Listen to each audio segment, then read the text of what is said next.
Bonjour à tous, c'est Monsieur Benet avec vous. J'ai vu dernièrement que vous avez eu une série de cours qui ont été mis en ligne pour vous pour le module d'algorithmique et de structure de données. Étant un chargé de TD pour ce module, j'ai donc décidé de vous proposer quelques vidéos explicatives des différentes notions qui ont été présentées dans ces cours. Ce sera des vidéos plutôt simples pour vous aider déjà à mieux comprendre les notions qui vous seront présentées et ce sera, je pense, une aide non négligeable dans votre formation, surtout par la situation actuelle. J'espère que cela vous aidera et que mes explications pourront satisfaire votre soif de connaissance.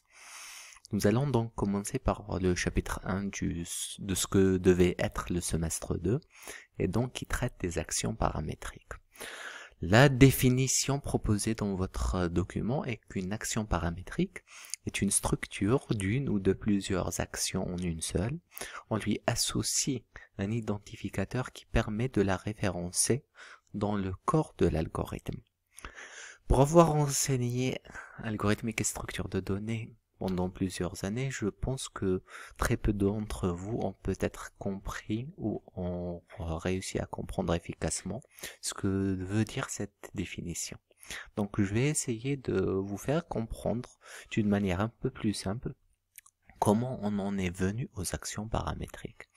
Imaginez qu'au début, nous utilisions généralement en tant qu'informaticien des instructions. À chaque fois que vous vouliez que votre ordinateur fasse quelque chose, vous lui tapiez une instruction, ce qu'on appelait aussi des commandes. Donc à chaque fois, je lui dis fais ça, affiche ça, bouge ça, etc. Et donc après un certain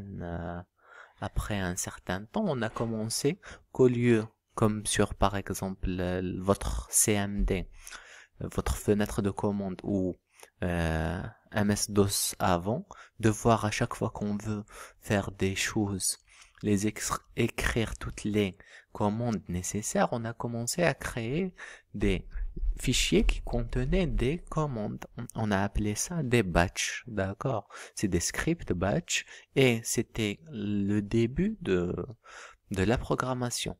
Et donc on s'était dit que maintenant, au lieu que qu'on ait à écrire les instructions ligne par ligne, commande par commande, on va les écrire dans des fichiers qu'on appellera des programmes et on pourra exécuter ces instructions ou ces ensembles d'instructions, c'est-à-dire ces programmes, lorsqu'on en aura besoin. Et donc on a commencé à avoir des... imaginez... Bon, je vais préférer celui-là. On a des lignes de code. Nos programmes, c'était un certain nombre de lignes de code. Donc à chaque fois, on avait des lignes de code. C'était des instructions. Ça, imaginez ça que c'est un programme et que chaque ligne, c'est une instruction.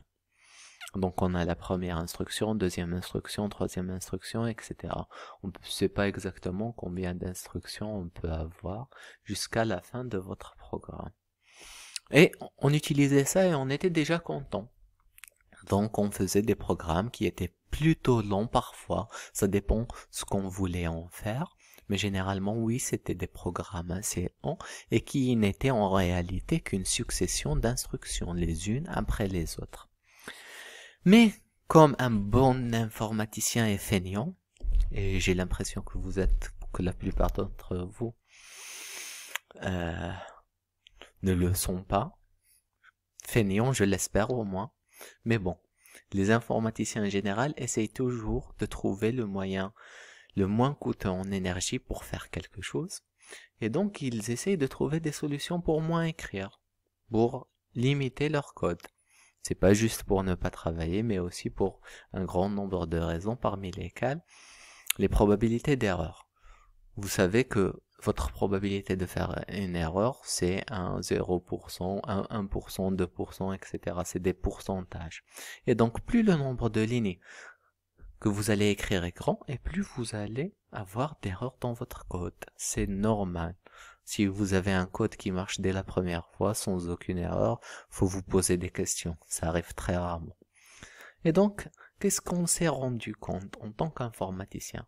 On s'est rendu compte que parfois, dans des programmes assez longs, on avait des suites d'instructions qui se répétaient et qui étaient toujours les mêmes, qui faisaient toujours la même chose.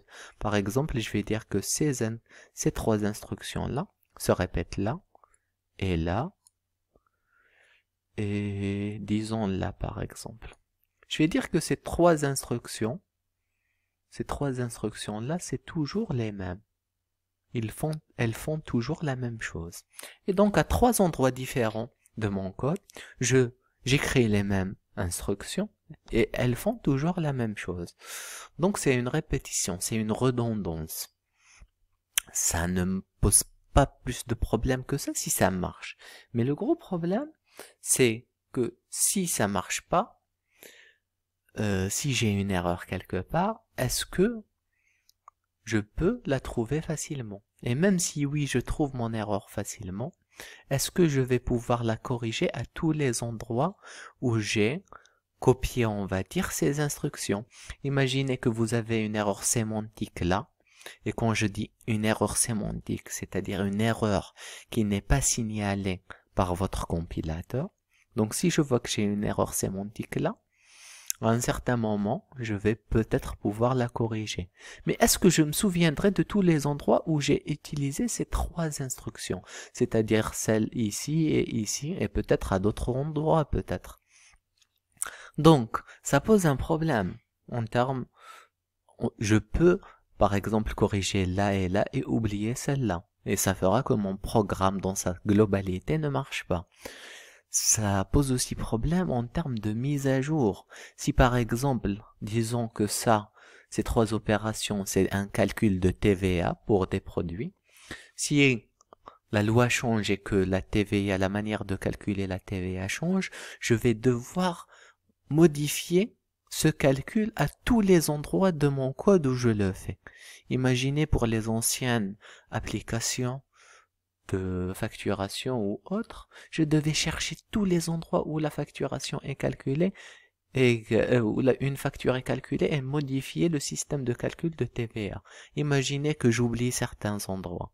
Vu que ça marchait déjà, j'aurai jamais d'erreur syntaxique.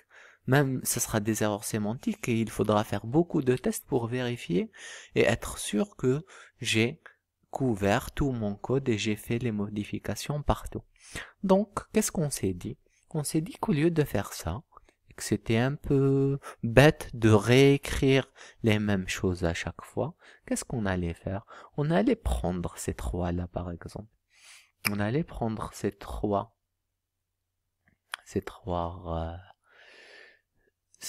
instructions. Alors, non, sélection. Voilà. On allait prendre ces trois instructions et au lieu de les répéter à chaque fois, je me suis dit que je vais les prendre. Je vais les poser là. Ok? Je pose mes instructions dans un autre endroit auquel j'ai accès et je vais maintenant enlever toutes les répétitions existantes de mes instructions. À chaque fois que j'ai une répétition de mon instruction, je vais l'enlever. Ok, mais comme ça, mon programme ne marchera pas. C'est sûr. Je suis sûr que mon programme ne marchera pas car il y a des morceaux d'instructions, il y a des traitements qui manquent. Donc, qu'est-ce que je me suis dit? Je me suis dit qu'au lieu à chaque fois réécrire, en la posant dans un endroit auquel j'ai accès, je peux juste envoyer mon code lorsqu'il arrive ici. Lorsque mon code arrive là, je lui émets quelque chose pour l'envoyer ici. Exécuter cette fonction. Vous voyez, j'appelle déjà ça fonction procédure. Je l'envoie juste exécuter ces trois instructions. Ici, je vais mettre un genre d'instruction pour lui dire va exécuter ces instructions-là. Et quand tu termines d'avoir exécuté ces trois instructions-là, tu reviens s'il te plaît. Et donc, il va revenir ici, à l'endroit qu'il avait quitté pour exécuter l'instruction suivante qui est cette instruction. Ensuite, il va faire la même chose ici.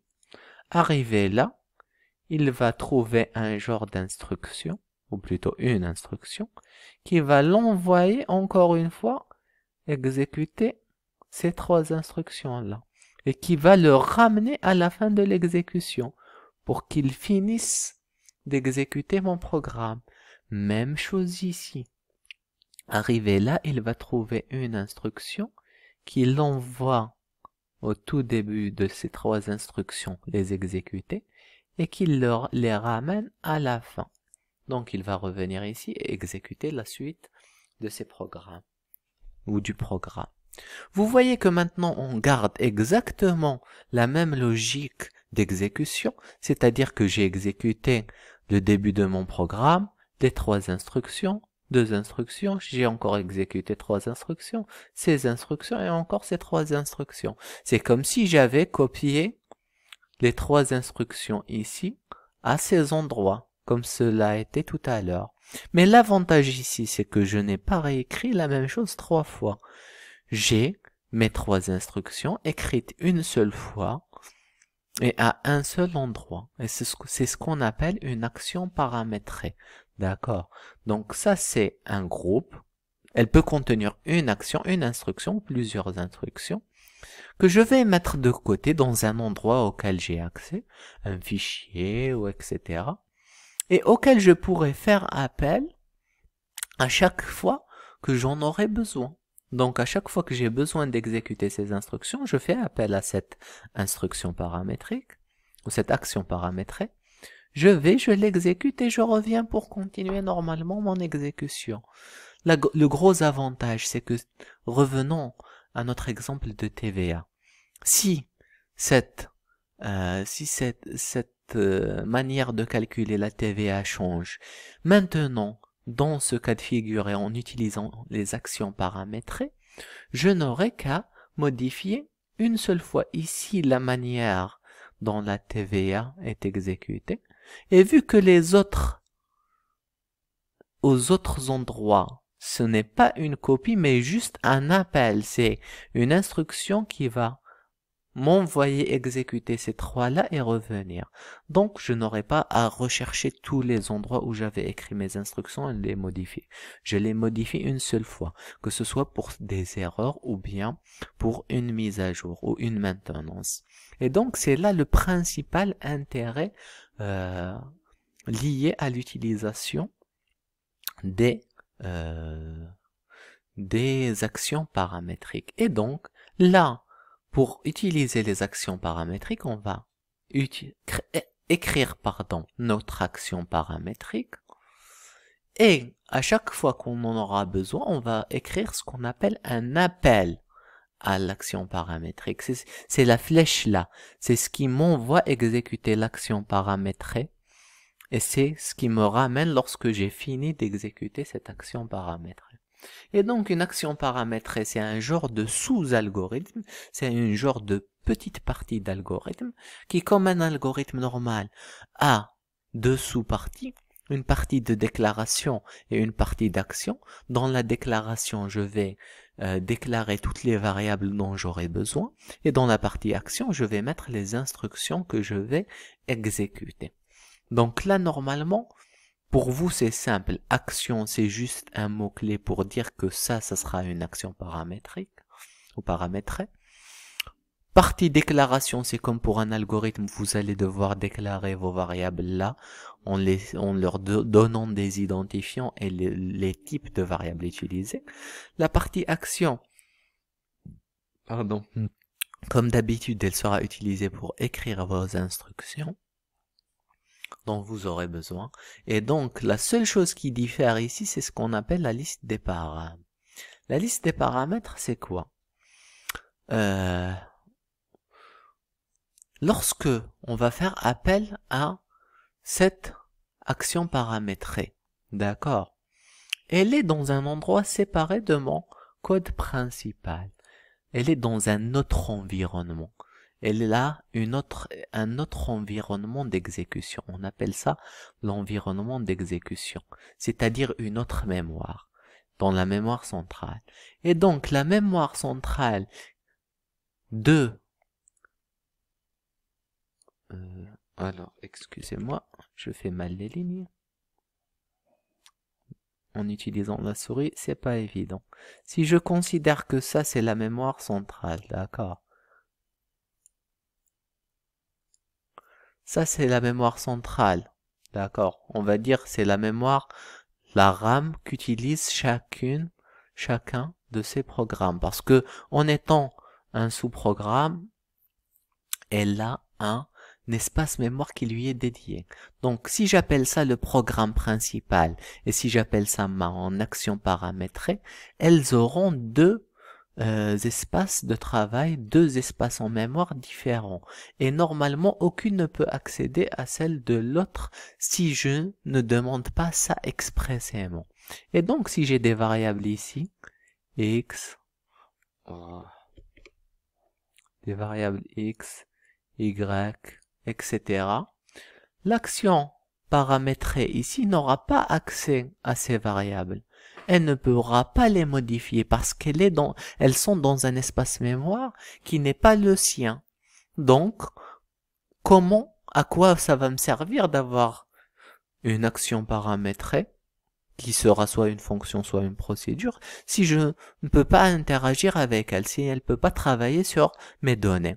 Et donc, pour remédier à cela, on a créé ce qu'on appelle les paramètres. Les paramètres, c'est juste un système qui vous permet d'interagir, de faire interagir le programme principal avec l'action paramétrée.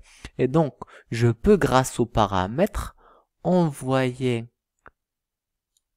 les valeurs des variables de l'espace mémoire du programme principal vers l'espace mémoire de l'action paramétrée et à la fin récupérer des informations en faisant le sens inverse, récupérer des informations de l'espace mémoire de l'action paramétrée à l'espace mémoire du programme appelant. Et donc cet envoi de données, c'est les paramètres, c'est ce qu'on appelle les paramètres. Il peut aller dans deux sens, soit du programme principal vers l'action paramétrée, et on va voir ça un peu tout à l'heure, soit l'inverse de l'action paramétrée au programme principal. Sinon, voici quelques exemples d'actions paramétrées. La première, c'est une action paramétrée qui va additionner. Bon, je préfère que je vous explique le reste avant. Donc, ce qu'on a appelé les paramètres, c'est les données qui sont envoyées à l'action paramétrée du programme principal et les données qu'on récupère de l'action paramétrée vers le programme principal. Généralement, cet envoi initial, je veux donner des données, si je veux faire une action paramétrée qui fait la somme de deux nombres entiers, il faut que je lui donne ces deux nombres entiers, on est d'accord. Donc, généralement, cet envoi du programme principal vers l'action paramétrée, c'est ce qu'on appelle un passage de paramètres en entrée. Je donne les entrées, les données que va utiliser mon action paramétrée pour faire ces traitements. Donc, vous voyez là, on a les modes de transmission et vous avez le mode de transmission en entrée. Il passe du programme principal généralement vers l'action paramétrée pour qu'elle puisse avoir des données à traiter. Ensuite, il y a un autre, c'est le mode sortie, un autre mode de transmission. Si mon action paramétrée doit faire la somme de deux nombres, lorsqu'elle le fait et qu'elle a un certain résultat, bon, ça me fait une belle jambe. Si je peux pas rendre le résultat à mon programme principal où j'en aurais besoin, je n'ai que faire de ce résultat. Et donc, on a un autre passage de paramètres qui permet d'envoyer des informations de l'action paramétrée vers le programme principal. C'est ce qu'on appelle le mode sortie. Donc ça, si c'était ça des entrées, donc le sens inverse automatiquement, c'est des sorties. On a un autre, ou plutôt deux autres modes de transmission qu'on appelle entrée-sortie ou référence, qui pour la plupart des les langages de programmation sont exactement la même chose. C'est quoi en réalité entrée-sortie ou référence? C'est juste donner un passe-droit. Imaginez que ça c'est deux variables x et y.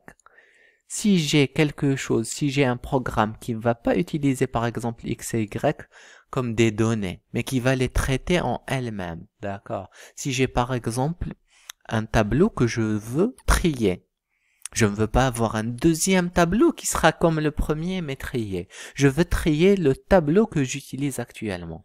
Donc mon tableau sera en même temps la donnée que je vais envoyer à mon action paramétrée et en même temps la sortie qu'elle va me retourner une fois qu'elle l'a triée. Et donc pour ne pas avoir à envoyer l'information et récupérer, je donne comme si je donne un visa ici. Je donne la permission, c'est-à-dire je donne la référence de mes variables à l'action paramétrée, ce qui lui permettra de venir elle-même modifier directement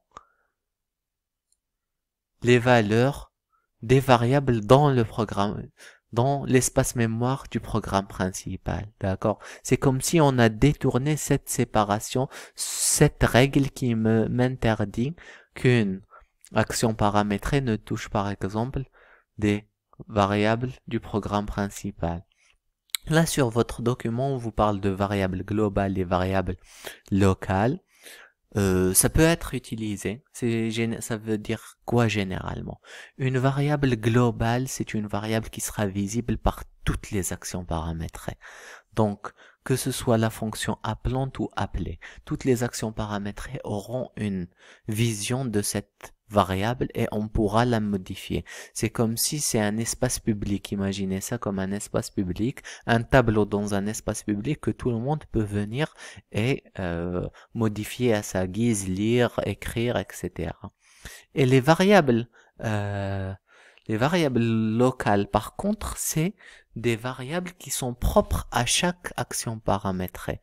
Donc chacun a son petit cahier qui peut écrire dessus et donc les variables locales sont les variables stockées dans l'espace mémoire de chaque action paramétrée, y compris dans un programme principal ou un algorithme principal. Et donc, on va voir les différents exemples. Notre premier exemple, c'est un programme qui fait l'addition de deux entiers. Et donc, qu'est-ce qu'on aura? On doit avoir, en utilisant une action paramétrée, on va utiliser ce qu'on appelle une procédure. J'expliquerai tout à l'heure la différence entre fonction et procédure. On aura une procédure qui aura deux entrées. Comment vous pouvez connaître quels sont les paramètres à passer à une action paramétrée? C'est très simple. Lorsque vous allez écrire votre action paramétrée, vous allez lister toutes les variables qui seront en entrée, qui seront vos données, les données nécessaires à faire votre traitement, et ensuite toutes les variables qu'on va utiliser pour faire les sorties, les résultats que l'on souhaite récupérer dans le programme principal. Si je prends l'exemple de la solution d'une équation du second degré, pour résoudre une équation du second degré, j'ai besoin de quoi? J'ai besoin des coefficients A, B et C. Donc ça sera mes données. Et qu'est-ce que je vais donner à la fin? Qu'est-ce que je vais rendre? Je vais rendre les solutions possibles. Donc je vais donner x1 ou x1 et x2 ou pas de solution dans R.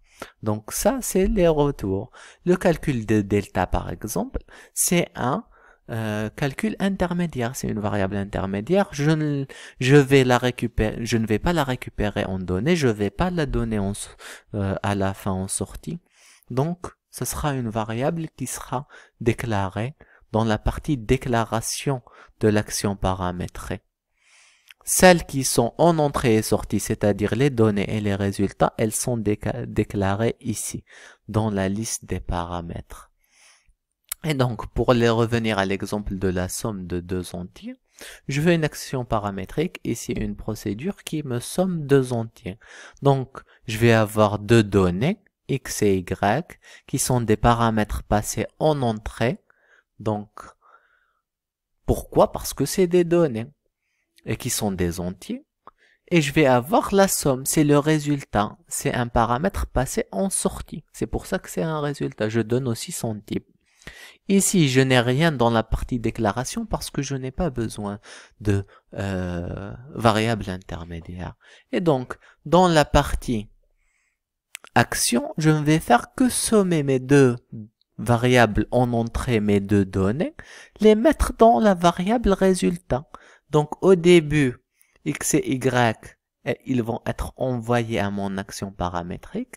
Elle va les sommer, elle va mettre le résultat dans somme, et somme sera renvoyé dans le programme principal ici.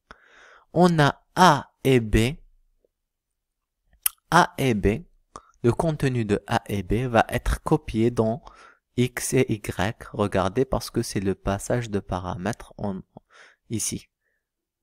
A et B, c'est le passage de paramètres en entrée et somme. Ça, c'est les variables ici qui sont dans l'espace du programme principal. Donc, après avoir lu A et B, je vais envoyer ces données à mon action paramétrée, à ma procédure additionnée, et je lui dis que le résultat, tu me l'écris dans la variable somme.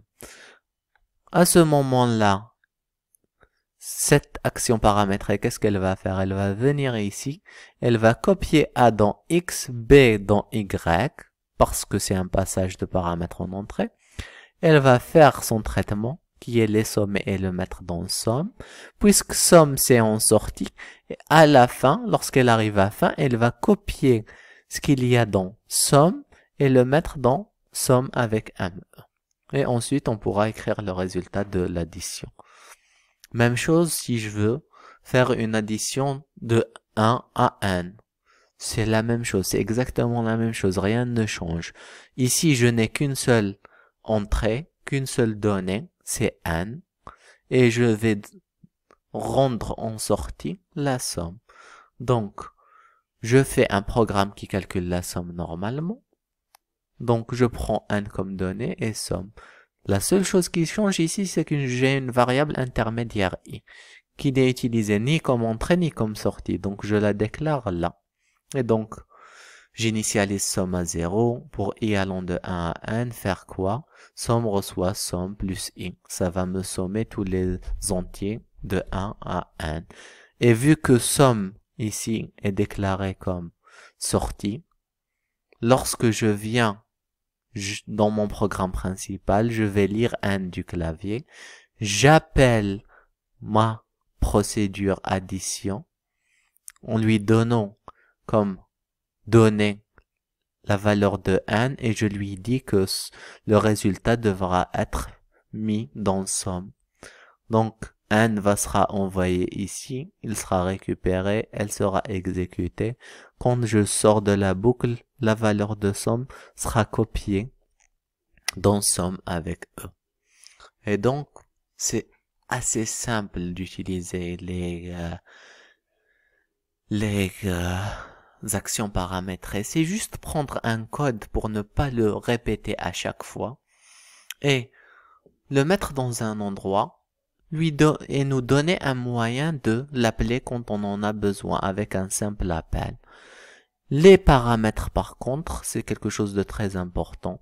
C'est lorsque vous prenez le traitement que vous voulez mettre en action paramétrée, il faut les lister, les variables que vous devez avoir en donnée et les variables que vous devez retourner en sortie. Ce sera vos paramètres. Elles seront soit en entrée, soit en sortie. Si c'est la même chose, si les variables d'entrée sont elles-mêmes les variables de sortie, elles seront en entrée-sortie ou en référence. Là, on a un exemple de permutation. Pour permuter le contenu de A et B, je vais utiliser le passage de paramètres en entrée-sortie. Voilà un exemple de la pile. C'est ça l'environnement, c'est la même chose. Ça, c'est la pile. Moi, je l'ai appelé l'environnement de chaque action paramétrée. Donc là, c'est le programme principal. Au début, je n'ai pas A et B. Ensuite, je vais lire A et B du clavier. C'est 2 et 8, un exemple. Et ensuite, là, j'ai eu la lecture. je vais maintenant appeler l'action paramétrée. Je vais faire sa permute A et B. Qu'est-ce qu'elle va faire? Elle va copier le contenu de A dans X et le contenu de B dans Y. Donc, une fois que j'ai appelé permute, je viens là. Il vient à début de permute et commence à exécuter. Donc, qu'est-ce qu'il va faire? Temp va recevoir la valeur de X. Donc, temp, elle aura 2. X va recevoir la valeur de Y. Donc, X va recevoir Y. Et Y va recevoir la valeur de temp. Donc, on aura ce résultat qui est la permutation des valeurs contenues dans X et Y. Et temp, je me fous de ce qu'il y a à l'intérieur parce que c'est une variable temporaire. Je ne vais pas la rendre comme résultat. Et donc, à la fin, lorsque j'arrive à fin ici de mon action paramétrique, comme l'ordinateur voit que ces variables sont en entrée et en sortie aussi, donc à la fin de l'exécution, il va recopier ce qui était dans Y dans B et ce qui était dans X dans A, et j'aurai réalisé un programme utilisant les actions paramétrées pour permuter deux valeurs ou le contenu de deux variables. D'accord? Maintenant, la visibilité. C'est quoi la visibilité? C'est comme je vous l'ai dit tout à l'heure, c'est à quel point une variable peut être accédée. Donc, ça c'est spécifique généralement à chaque langage de programmation, mais gardez à l'esprit généralement que il y a des variables globales qui sont visibles par toutes les actions paramétriques et il y a des variables locales qui sont, comme je vous ai donné tout à l'heure l'exemple du tableau public. Ça, c'est les variables globales. Tout le monde peut venir écrire dessus. Et il y a les variables locales. C'est notre petit cahier, c'est où chacun, personnel, où chacun écrit seulement lui et seulement lui, personne d'autre n'a droit d'y écrire. Là, on vous parle d'une visibilité hiérarchique, c'est-à-dire que à chaque fois qu'on a une action paramétrée qui en appelle une autre, l'appelante peut voir les variables de l'appelé, mais pas l'inverse. C'est-à-dire, si on veut expliquer ça ici, ça veut dire que si ça, j'appelle ça, si ça c'est deux fonctions, j'appelle ça f1 et ça f2, avec cette visibilité hiérarchique, ça veut dire que f1 pourrait regarder et utiliser les variables de f2, mais f2 ne pourrait pas regarder ni utiliser les variables de f1. Je vous dis seulement ça parce que généralement, je connais pas beaucoup de langages qui utilisent ça. La majorité des langages, il n'y a que deux différences majeures. Variable globale, tout le monde peut y accéder. Variable locale, personne ne peut y accéder, sauf l'action paramétrée. La dernière notion qu'on va traiter ici, c'est la fonction. La différence entre fonction et procédure. La différence principale, c'est que une fonction, comme en mathématiques, elle calcule une valeur. D'accord? Je vais lui donner plein de données si je veux. Je peux lui donner une seule donnée, deux données, une variable en entrée, deux données, deux variables, 50 variables, je m'en fous. Mais elle ne va me retourner qu'une seule et une seule valeur. C'est comme la fonction mathématique. Je peux avoir f2, x, y, z, etc. mais elle sera égale à une seule chose. Donc, quand j'ai ça, j'appelle ça une fonction. Et au lieu de mettre la valeur qu'elle doit retourner dans un paramètre, je mets le type de retour à la fin. Ça permet quoi? Ça permet d'avoir ce genre d'écriture, par exemple. Si j'ai ce genre d'écriture, pour pouvoir utiliser une action paramétrée dans une fonction mathématique, par exemple, il faut qu'elle soit une fonction, qu'elle ne retourne qu'une seule valeur. Donc, à l'exécution, lorsque j'exécuterai mon programme, il va venir appeler ici min avec A et B.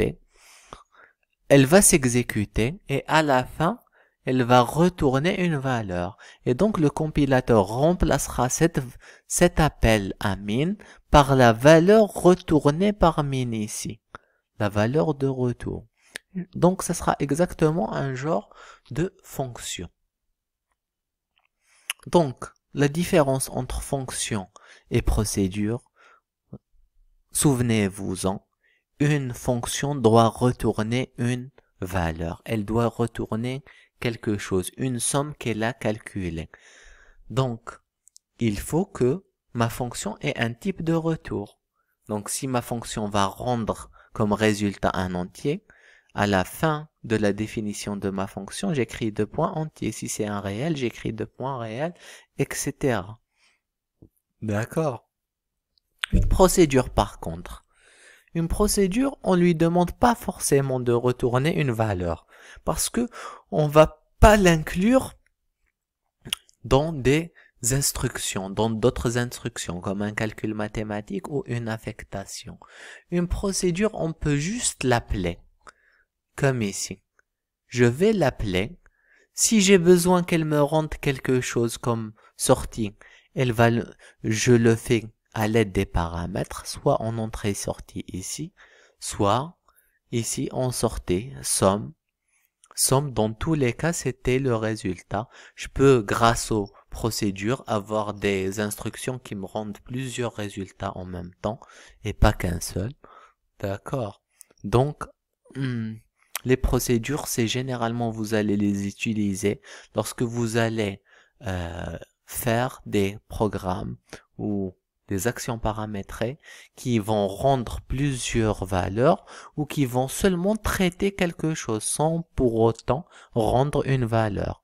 Si je veux trier un tableau, je vais trier le tableau. Je vais pas rendre un autre tableau qui est le premier tableau trié, d'accord? Donc là, je n'ai pas de valeur à rendre, forcément. Donc ce sera une procédure. Je vais, comme pour tout à l'heure, si j'ai une action paramétrée pour calculer les solutions d'un polynôme du second degré, ça sera une procédure parce que je peux soit ne pas avoir de résultat, soit en avoir un, soit en avoir deux. Je peux pas faire une fonction qui me retourne deux résultats. J'espère que vous avez compris pour, on va dire grosso modo, la différence entre une fonction, une procédure et ce qu'est une action paramétrée. J'ai fait de mon mieux en tout cas. Je vous invite à me poser des questions si quelque chose n'est pas clair pour vous, si vous voulez plus d'explications par rapport à un sujet traité particulièrement dans cette vidéo. Pour la récursivité, c'est quelque chose de long, assez difficile à comprendre parfois pour les étudiants, donc je vais préférer lui faire une vidéo dédiée pour la prochaine fois. Donc merci à tous et bon courage. Essayez de faire des exercices et travaillez bien. Ça حافظكم.